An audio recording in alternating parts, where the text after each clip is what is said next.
Saudara Gubernur Jawa Tengah Ganjar Pranowo unggul dalam survei elektabilitas Capres 2024 yang dirilis Lembaga Survei Poltreking Indonesia.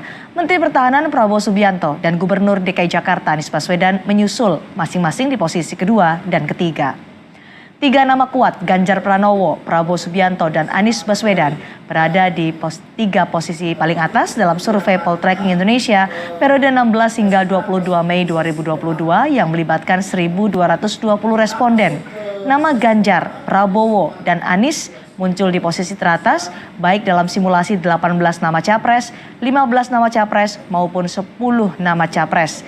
Dari hasil survei terdapat 3 nama itu yang memiliki elektabilitas di atas 15%.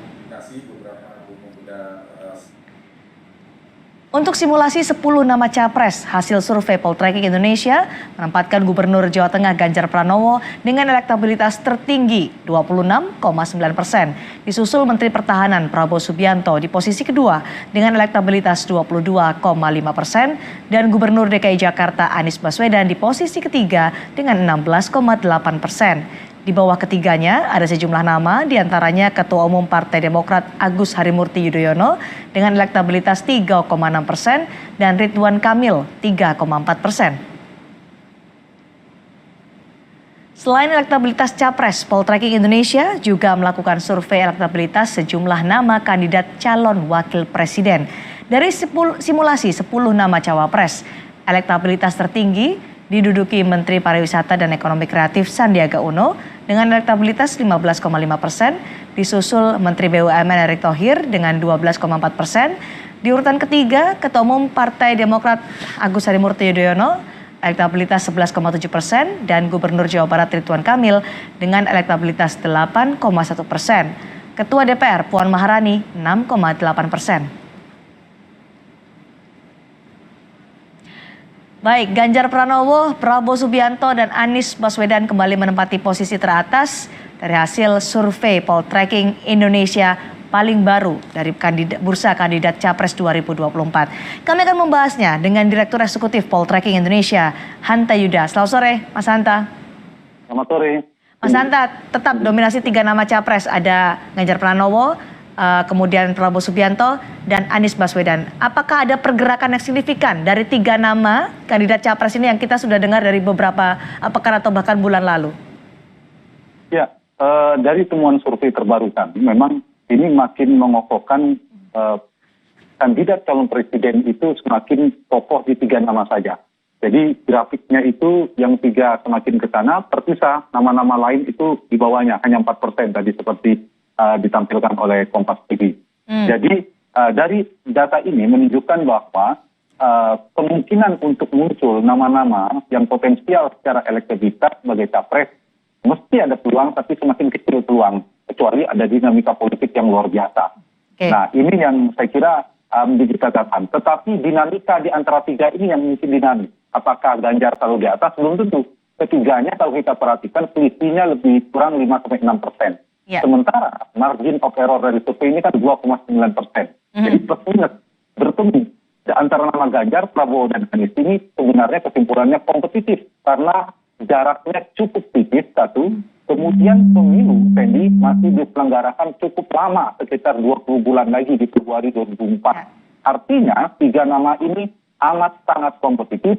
Kalau ditanya mungkinkah nanti bertukar tempat, nah itu masih mungkin. Hari ini memang Ganjar lebih unggul tipis, kemudian disusul Prabowo Subianto, kemudian Anies Baswedan. Tapi dinamika antara 3 ini bertukar posisi masih ada kemungkinan. Tapi kalau ditanya apakah kita lihat ini selisihnya cukup jauh, apakah ada mungkin nama seperti Agus Harimurti Yudhoyono, Ridwan Kamil, kemudian tadi Sandiaga Uno atau Erick Thohir dan sebagainya melompat menjadi calon presiden yang kuat, belum ada tanda-tanda dan peluang itu mengecil. Tetapi yang mungkin lebih berkompetisinya ruang terbuka lebar itu ada di posisi cawapres untuk melengkapi kekuatan elektabilitas. Baik, sebelum kita membahas soal cawapres, dari 3 nama tadi, Prabowo Subianto, ada Ganjar Pranowo, Prabowo Subianto, dan juga Anies Baswedan. Mungkinkah dengan sangat kompetitif, jaraknya hanya 5-6%, dalam waktu 2 tahun ini, mungkinkah mereka salip menyalip di antara ketiga kandidat yang terkuat ini? Saya membaca mungkin ya, terutama di nama Ganjar dan Anies ketimbang Prabowo Subianto. Kenapa? Karena Pak Prabowo adalah figur lama ya, sudah menjadi calon presiden beberapa kali, relatif lebih sulit untuk naik karena orang sudah kenal. Di data kami survei poltreking, tingkat popularitas tertinggi itu di Prabowo Subianto. Jadi orang yang kenal beliau itu sudah banyak, sudah sangat tinggi dibandingkan Ganjar dan Anies. Figur baru, generasi baru, ada kemungkinan marketnya itu, pangsa pasarnya orang yang belum kenal orang berdua ini, figur berdua ini cukup banyak. Sehingga potensi bagi Anies dan Ganjar untuk lebih tinggi itu cukup tinggi. Karena itu kalau pertanyaan Sandy tadi menarik, apakah mungkin ada pertukaran? Sangat mungkin. Kalau kemudian misalnya Ganjar ada blunder politik yang dilakukan misalnya ya, kemudian Anies mendapatkan momentum politik bisa bertukar atau seperti apa. Dan Prabowo juga sebenarnya masih punya peluang. Jadi dinamika politiknya menurut saya masih sangat mungkin ya ada pertukaran-pertukaran di antara mereka. Dibandingkan dengan survei sebelumnya dari 3 nama ini, siapa yang memiliki perubahan paling signifikan, Mas Hanta? Relatif tidak ada yang terlalu dominan ya. Misalnya Ganjar naik signifikan, Anies naik signifikan, tidak. Tetapi ada penurunan hampir di semua figur di luar 3 nama itu ya. Sebagai calon presiden. Jadi semakin menguatkan di antara 3 nama ini. Dan Sandy, satu lagi mungkin yang bisa kita tarik sedikit kesimpulan dari survei ini adalah dari 3 nama ini kalau berlangsung dalam 3 poros atau 3 pasangan, kemungkinan Pilpres kita berlangsung dalam 2 putaran. Karena tidak ada yang dominan bisa melampaui 50% per satu. Masih jauh sekali. Mau Ganjar, Prabowo, atau Anies itu tidak bisa unggul mutlak berdasarkan konstitusi kita harus 50% per satu. Jadi kalau ternyata para partai mendukung 3 pasang ini akan maju sendiri-sendiri tidak berpasangan, maka kemungkinan Pilpres diprediksi berlangsung dalam 2 putaran. Oke, berlangsung dalam 2 putaran kalau 3-3-nya ini maju semua ke Pilpres. Ya. Nah, tadi kan masih ada kemungkinan untuk salip-menyalip antara ketiga nama kandidat capres terkuat ini. Apakah yang membuat mereka melonjak secara signifikan atau ada salip-menyalip karena faktor cawapresnya? Betul sekali. Karena ini sekarang Pilpresnya Pilpres tanpa incumbent.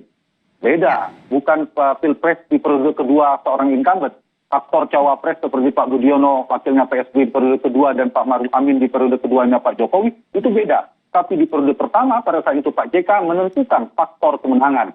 Nah, benar sekali, kalau selisihnya tipis antara capres A, B, C, maka melengkapilah elektabilitas cawapres sangat menentukan. Dan saya yakin faktor untuk mencari pasangan cawapres bagi capres-capres kuat itu mereka memperhatikan berbagai macam variabel.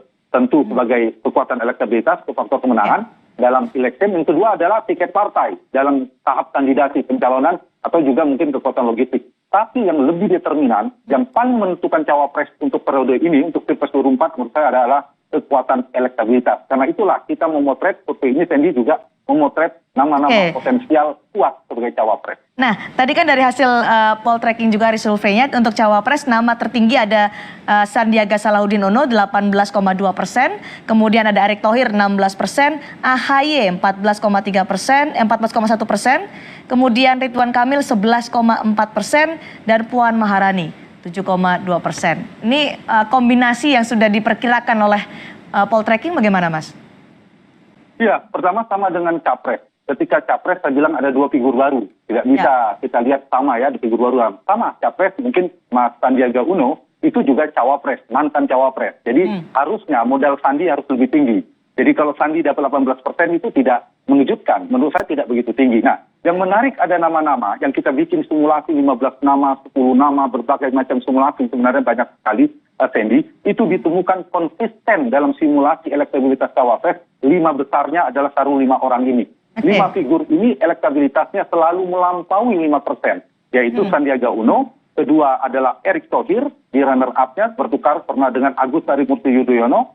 Jadi tadi Sandi 18%, Erick 16%, Agus 14%, Ridwan Kamil 11%, dan Puan Maharani 7%.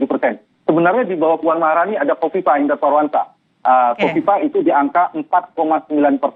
Nah, karena kita membuat interval batasnya itu 5%, yang kita anggap yang potensial kuat itu di atas 5%, maka kita ambil 5 besar. 5 besarnya itu tadi, Sandi, Erick, Agus, Ridwan, dan Puan Maharani. Ya, Sandiaga Uno, Erick Thohir, Agus Harimurti Yudhoyono, Ridwan Kamil, dan Puan Maharani. Dan semua ini adalah generasi baru Indonesia. Wajah-wajah baru tanda petik ya, dibandingkan dulu nama-nama para ketua umum dan nama-nama baru semua seperti Erick Thohir, AHY, Ridwan Kamil.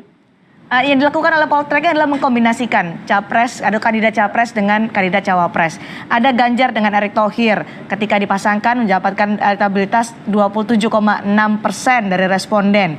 Prabowo Subianto dan juga Puan Maharani, ini kan nama pasangan yang santer diberitakan, kemudian memperoleh 20,7%. Jika Anies Baswedan berpasangan dengan AHY, 17,9%. Tapi kalau Ganjar berpasangan dengan Sandiaga Uno, 26,7%, tidak beda jauh ketika berpasangan dengan Erick Thohir. Prabowo Subianto dengan Erick Thohir 22,5%, Anies dan Puan 12,2%. Apa makna dari kombinasi yang dilakukan oleh poltreking ini, Mas? Pertama satu ya, tadi seperti saya bilang sudah beredar cukup santer di media pembicaraan publik itu pertimbangannya, tracking medianya. Kedua, mereka punya model elektabilitas. Ketiga ada tiket partai. Nah, kombinasi ini kalau kita perhatikan memang lebih unggul pasangan Ganjar Erick dibandingkan Prabowo Puan dan Anies AHY. Tetapi memang intervalnya lagi-lagi tidak begitu jauh. Nah, cuma kalau kita lihat pergerakan tadi menarik ya, cukup jeli. Sandy mengatakan Ganjar Erick, kemudian Ganjar Sandiaga Uno. Memang tipis ya. Ganjar Erick lebih tinggi sedikit dibandingkan dengan Ganjar Sandi.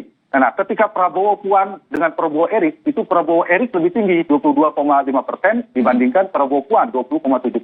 Artinya faktor Erick Thohir cukup memberikan dampak elektoral, membantu kenaikan Prabowo Subianto sedikit sekitar 2-3%. Kepada Ganjar dia menyumbang 1% dibandingkan dengan Sandiaga Uno karena mungkin Erick figur baru, lebih fresh ketimbang Sandiaga Uno meskipun sama-sama orang muda. Nah, begitu juga cawapresnya Anies. Kita perhatikan dengan Puan, Anies Puan itu 12%. Tapi ketika Anies dan AHY lebih tinggi, hampir 18%. Artinya poinnya benar, ini faktor variabel cawapres menentukan perolehan. Ada selisih 2-5% kan turun naik. Berpasangan si A dia naik, berpasangan dengan si B dia turun. Nah, kalau kita lihat dari nama cawapres, memang Erick Thohir kan lebih memberikan kontribusi ya secara elektabilitas. Dia lebih melengkapi beberapa nama. Ditambah Sandiaga Uno yang kedua, kemudian juga saya kira juga ada nama-nama potensial lainnya. Yang terakhir itu tadi yang saya sebutkan Ganjar Erick juga unggul dibandingkan Prabowo Puan maupun Anies Sandi begitu. Jadi meskipun... Tapi lagi-lagi kalau ini simulasi dibuat, pilpres kita berlangsung 2 putaran. Putaran pertama diprediksi kalau pilpresnya diselenggarakan ketika kita ngambil data survei pasangan Ganjar Erick atau Ganjar pasangan lainnya. Tetapi kan dinamika politik kita tidak tahu ke depan ini. Ada kemungkinan perubahan-perubahan, ini adalah potret hari ini. Sementara tapi ada yang menarik nih Mas Hanta dari hasil poltreking bahwa ketika Anies Baswedan dipasangkan dengan Sandiaga Uno seperti pada Pilgub Jakarta 2017 lalu memperoleh 18,9%. Itu paling rendah dibandingkan dengan Prabowo Subianto berpasangan dengan Puan dan Ganjar Pranowo berpasangan dengan Erick Thohir. Kenapa ini? Padahal mereka pemenang Pilgub DKI Jakarta pada saat itu. Nah, satu saya kira karena Anies dibandingkan Prabowo dan Ganjar memang urutan meskipun tipis tetap nomor 3 ya, jadi itu satu. Kedua, cawapres seperti saya katakan karena Sandiaga Salahuddin Uno ini, Mas Sandi ini juga bukan figur baru, sudah dikenal. Jadi faktor wahnya, faktor surprise-nya, faktor wow faktornya itu tidak begitu besar. Sehingga kalau dilihat Anies sama di wakilnya Sandi tidak begitu tinggi, meskipun lebih tinggi ketika Anies berpasangan dengan Puan. Tapi hampir sama Anies AHY atau Anies Sandi. Jadi poinnya memang betul, posisi cawapres menentukan. Beda kan kalau elektabilitas capres sudah kuat, mau wakilnya siapapun sama. Ini cawapres sangat menentukan dan figur-figur baru. Dan prediksi saya kemungkinan kalau misalnya pusarannya itu berputar pada kekuatan elektabilitas ketimbang boarding pass atau tiket partai, maka nanti pertarungannya adalah di bursa calon wakil presiden. Cawapres terkuat akan menjadi rebutan bagi untuk menarik ini kalau prediksi sampai 3 pasangan, bisa sampai ke 2 putaran, dan figur-figur baru ternyata yang diharapkan oleh masyarakat pada nanti muncul di Pilpres 2024. Terima kasih Mas Hanta Yuta, Direktur Eksekutif Poltreking Indonesia telah bergabung bersama kami di Kompas Petang.